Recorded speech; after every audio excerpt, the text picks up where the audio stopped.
Oke, bismillahirrahmanirrahim. Assalamualaikum warahmatullahi wabarakatuh. Hari ini kita masuk ke materi yang keempat mengenai hidrokarbon dengan subbab alkena. Sebelumnya kita sudah mempelajari mengenai bab hidrokarbon yaitu tentang alkana. Ini lanjutannya yaitu alkena.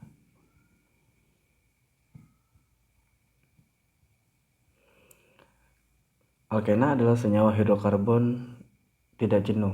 Maksudnya tidak jenuh itu berarti ada ikatan rangkap pada struktur senyawa hidrokarbonnya. Kalau kemarin alkana itu rantainya jenuh. Jenuh itu semua ikatannya kovalen tunggal. Nah, kalau alkena ini ada ikatan rangkap duanya, ditandai ikatan yang mirip dengan simbol sama dengan. Rumus umumnya untuk menentukan jumlah alkena yaitu CnH2n. Kalau alkana kemarin CnH2n plus 2. Jadi jumlah H-nya setelah dikali 2 lalu ditambahkan 2 kali ini jumlahnya pas. Jumlah H-nya itu tepat 2 kali lipat dari atom C-nya. Nama lain dari alkena adalah olefin. Lalu bentuk alkena yang paling sederhana yaitu etena. Jadi untuk alkena sendiri dimulai dari C2 bukan dari C1. Tadi syaratnya kan harus ada ikatan rangkap antara C dengan C, berarti minimal harus ada 2 buah atom C.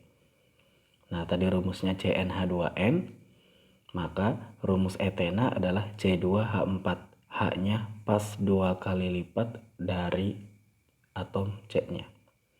Nah, jika dicek dengan kereaktifannya, alkena ini lebih reaktif atau lebih mudah bereaksi dengan alkana.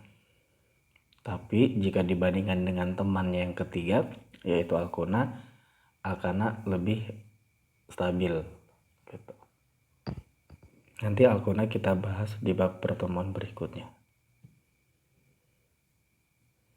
Nah, sifat-sifat alkena. Sifat alkena sebenarnya tidak jauh berbeda dengan alkana. Itu dari titik didih segala macam tidak jauh, hanya ada perbedaan sedikit saja. Nah, sifat fisik alkena itu seperti tidak berwarna. Tidak berwarna itu kita tahu dengan kalau kita lihat biasanya jadinya bening. Non-polar berarti dia tidak mampu menghantarkan listrik, mudah terbakar, hampir tidak berbau, tidak beraroma. Lalu alkena sendiri mempunyai tingkat keasaman atau pH yang jauh lebih tinggi dibandingkan dengan alkana. Jadi pH-nya nanti angkanya di bawah 7.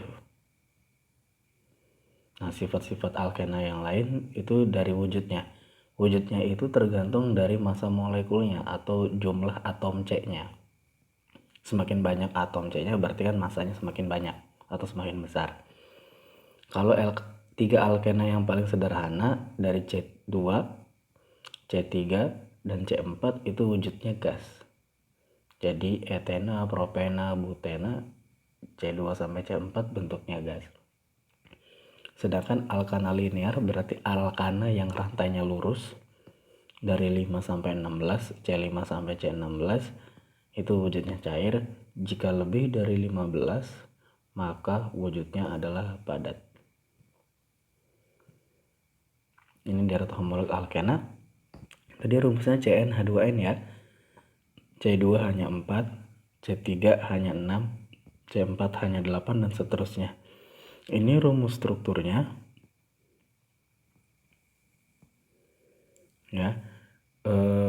Ikatan rangkap duanya berada pada nomor 1 atau di ujung. Makanya namanya ini. Sedangkan kalau etena sama propena tidak perlu ditulis nomor satunya karena itu pasti nomor 1. Ini 1 kalau dari kiri, 2 kalau dari kanan, ini juga tetap 1, ini 2, tetap di nomor 1. Begitupun dengan yang ini.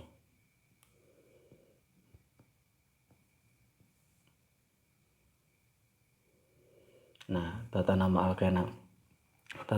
alkena aturannya juga sama, tidak terlalu jauh berbeda. Hanya ada beberapa sedikit penambahan saja.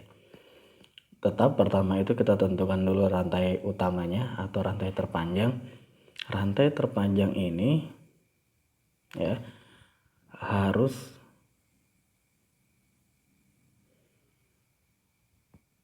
melewati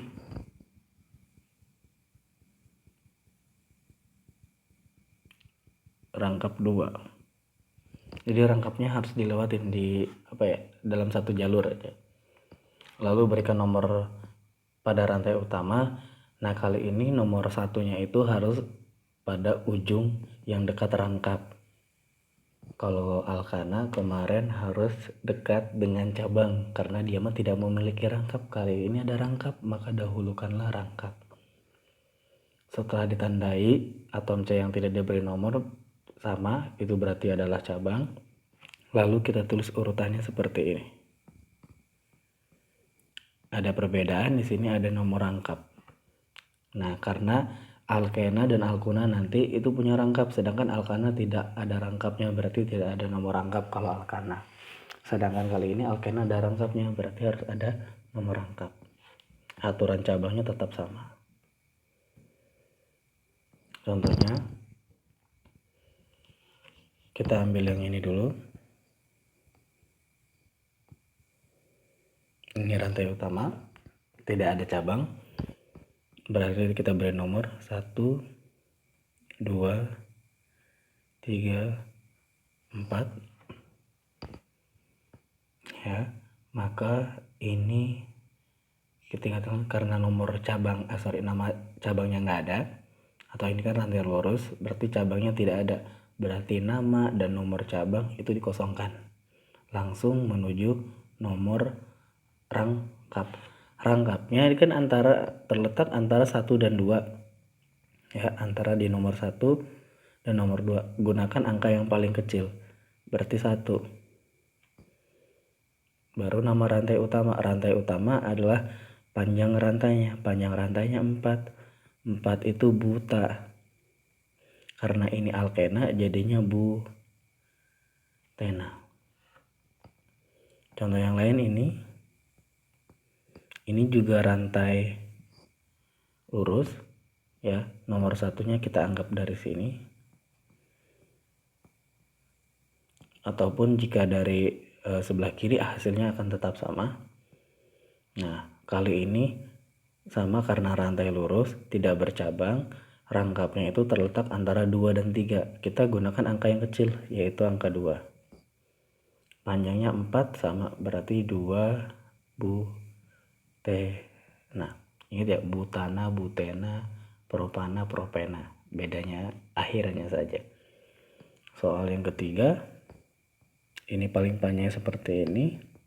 Ini juga merupakan rantai lurus yang sengaja dibelokkan saja. Ya, kali ini nomor satunya wajib ada di sebelah kiri. Ini nomor 2, 3, 4, 5, 6. Ya, kalau dari kanan rangkapnya kejauhan nantinya. Gitu. Berarti sekarang rangkapnya sama antara nomor 2 sama nomor 3, sehingga kita beri nama 2, terakhir panjangnya adalah 6, berarti 2 heksena. Ini contoh-contoh kalau rantainya lurus. Nah, kali ini kita ambil contoh yang rantainya bercabang. Ya, tadi ingat rangkapnya harus dilewatin atau satu jalur dengan ikatan rangkap. Berarti seperti ini. Ini adalah rantai terpanjang. Dan ini tidak ditandain, berarti ini namanya cabang. Untuk jenis cabang dilihat lagi di catatan, ini namanya metil. Kita beri nomornya kita ambil dari ujung kiri karena ujung sebelah kiri dekat dengan ikatan rangkap.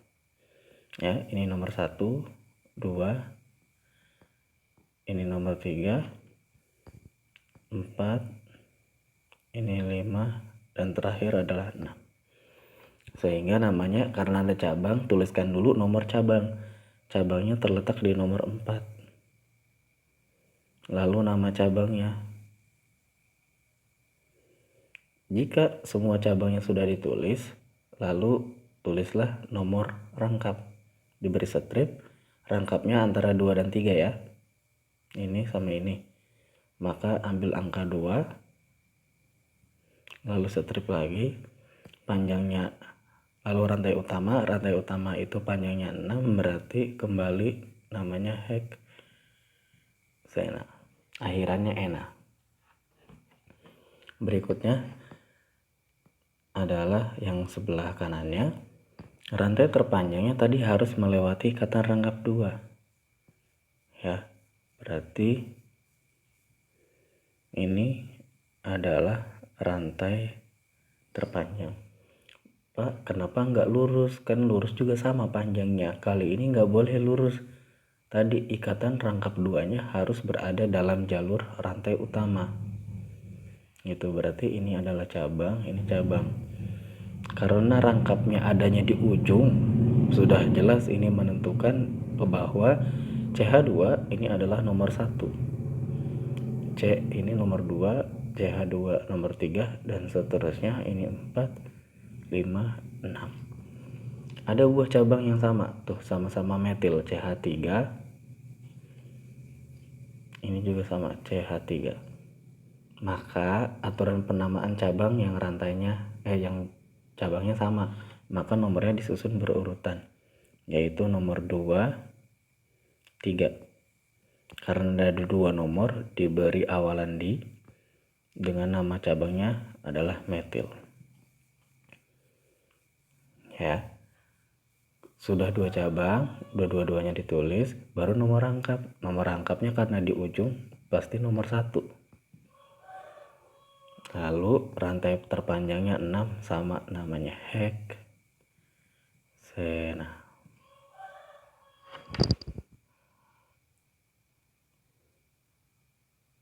Contoh yang lain.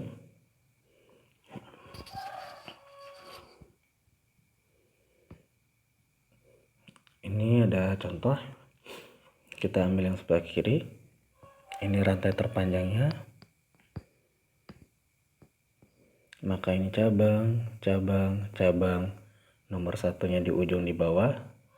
Nomor 2, 3, 4, 5, 6. Kali ini cabang sama metil di nomor 3. Satu lagi juga di nomor 3. Dan yang terakhir ada di nomor 4. Ada 3 nomor berturut-turut, berarti beri awalan tri. Nama cabangnya metil, lalu diikuti nomor rangkap nomor 1, panjangnya 6, yaitu heksena. Ya, sedangkan yang ini nomor yang sisi kanannya ini rantai lurus ya, atau rantai utamanya. Ini cabang, ini etil, ini isopropil. Nomor 1-nya 1, 2, 3, 4, 5, dan 6. Nah, kali ini ada 2 buah cabang yang berbeda. Sama di aturan di Alkana. Huruf E sama huruf I. Duluan mana? Yaitu huruf E. Maka ditulis dulu cabangnya yang huruf E. Berarti 3 etil. Lalu nomor berikutnya adalah isopropil. Dicek lagi ya. Ini C yang cabang yang ini. Itu adalah isopropil. Lihat di catatan cabang. Terletak di nomor 3 juga. Berarti 3 isopropil.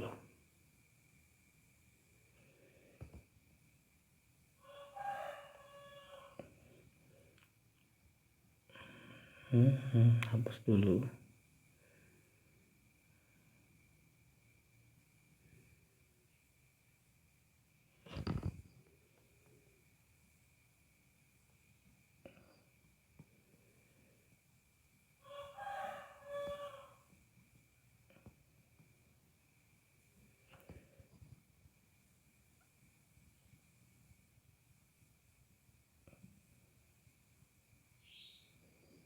Isopropil, baru terakhir nomor rangkap yaitu nomor 1, panjangnya 6 kembali namanya berarti heksena. Jadi namanya 3 etil 3 isopropil heksena. Oke, cukup. Assalamualaikum.